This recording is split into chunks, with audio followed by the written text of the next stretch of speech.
It was our 5th anniversary, and I had everything meticulously planned. I had booked a surprise trip to a cozy bed and breakfast in the Cotswolds, the one Ilara constantly daydreamed about from the glossy pages of travel magazines. I had even managed to acquire the vintage locket she'd been admiring for months at the Lanes in Brighton. I found myself waiting for her at our cherished spot, the Mock Turtle Tea Shop, the air thick with the comforting aroma of fresh scones and clotted cream. Her tardiness was uncharacteristic. An hour bled into 2. My calls were met with the cold indifference of her voicemail. Finally, a text message illuminated my screen. "So sorry, stuck in a meeting. Rain check?" A familiar pang of disappointment resonated within me. A meeting on our anniversary? It felt dissonant, a jarring note in the symphony of our relationship. The subsequent weeks unfolded as a hazy montage of forced smiles and flimsy justifications.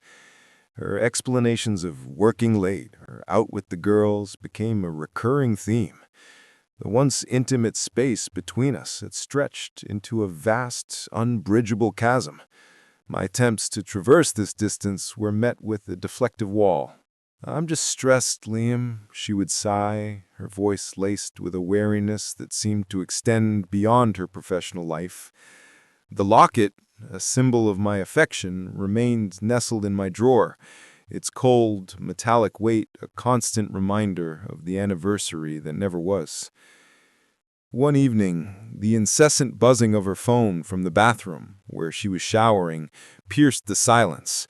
A name I didn't recognize, Julian, flashed across the screen, and a knot of unease tightened in my stomach.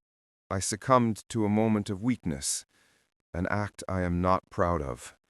I navigated the familiar terrain of her phone, a device that had once been a symbol of our shared intimacy.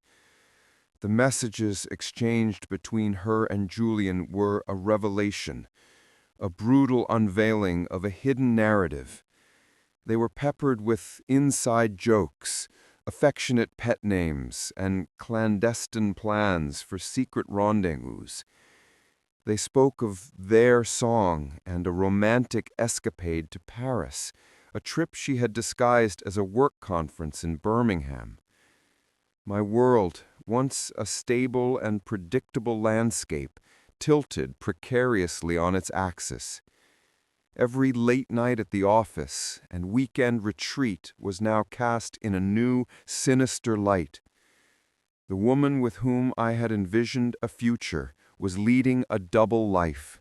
"I'm just stressed, Liam."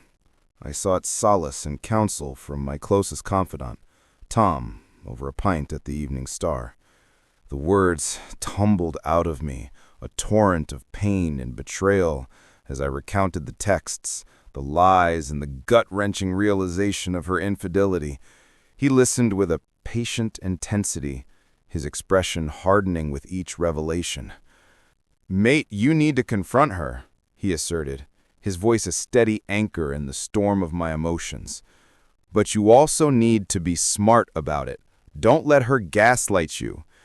His words resonated with a chilling accuracy. Ilara possessed a remarkable ability to twist narratives, to paint me as the villain in a story of her own creation. The initial inferno of my anger slowly subsided, replaced by a cold, calculating resolve. It settled deep within my bones, a chilling determination to not just confront her, but to dismantle the carefully constructed facade of her life.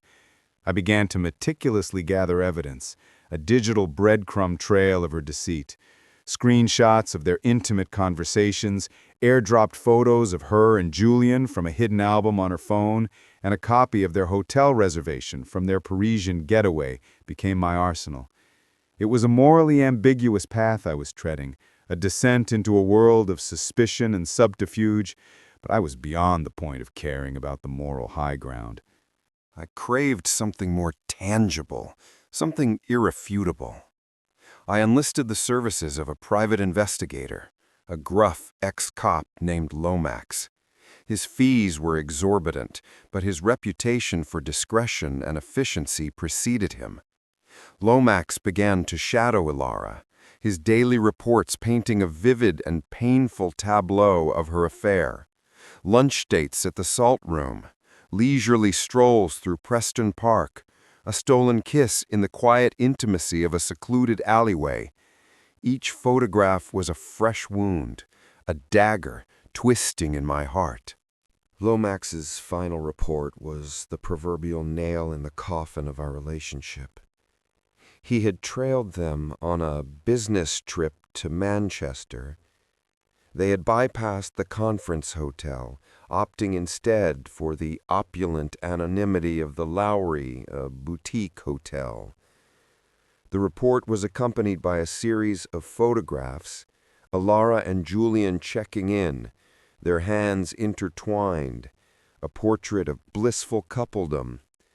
But it was a small, seemingly insignificant detail that sent a chill down my spine. Ilara was wearing the necklace I had gifted her for her birthday the year before. The days leading up to the denouement were a surreal pantomime of domesticity. I moved through the routines of our shared life, a ghost in my own home. I prepared her favorite meals, feigned interest in the mundane details of her day, and offered a sympathetic ear as she lamented the stress of her job. All the while, the evidence, a ticking bomb of betrayal, lay dormant in my desk drawer. I was a patient predator, biding my time, waiting for the opportune moment to strike. I'm just stressed, Liam. I'm just stressed. Ilara reveled in the role of the consummate hostess, the orchestrator of perfect evenings filled with laughter, fine wine, and sparkling conversation. Her birthday dinner party, an annual tradition, was the perfect stage for the final act of our tragic play. Our closest friends, the unwitting audience to our love story, were all in attendance. My preparations for the evening were not of the culinary variety. Instead of the coq au vin she had requested, I had been meticulously crafting a multimedia presentation, a digital tapestry of her deceit. The evening was a symphony of clinking glasses and animated conversation. Ilara, radiant and oblivious, was the undisputed star of the show, basking in the warm glow of her friend's affection. As the main course was cleared, I rose to my feet, a champagne flute in hand. "I'd like to make a toast," I announced, my voice a steady, measured cadence that betrayed none of the Kempist raging within me. All eyes turned to me, a silent anticipation filling the room. "To Ilara, a woman of many talents and many surprises." With a deliberate press of a button, the large television screen on the wall flickered to life, casting an eerie glow on the stunned faces of our guests. The first image was a screenshot of a text message. "Can't wait to see you tonight, my love. J." A collective gasp rippled through the room. Then another image, and another. Pictures of Ilara and Julian, their faces alight with joy I hadn't seen in years. The hotel reservation from Paris, the photographs from Manchester. With each click of the remote, a new layer of her betrayal was methodically peeled away. The silence that descended upon the room was absolute, a heavy, suffocating blanket of shock and disbelief. Our friends, their faces a mixture of pity and morbid curiosity, stared at the screen, then at Ilara, then at me. Ilara, her face a mask of ashen horror, her perfect smile frozen in a rictus of disbelief, attempted to speak, to conjure a denial from the depths of her duplicity, but the evidence was irrefutable. "I'm just stressed, Liam." It was irrefutable. There was no escape, no carefully constructed lie that could save her now. "Liam, I, she stammered, her voice a fragile, broken thing. There was no escape, No carefully constructed lie that could save her now. 5 years, I said, my voice barely a whisper, yet it reverberated through the silent room with the force of a physical blow. 5 years of my life. Was any of it real? She could only stare at me, tears tracing a path through her carefully applied makeup. The woman I had loved, or at least the woman I had believed I loved, was a stranger, a ghost in the shell of our shared life.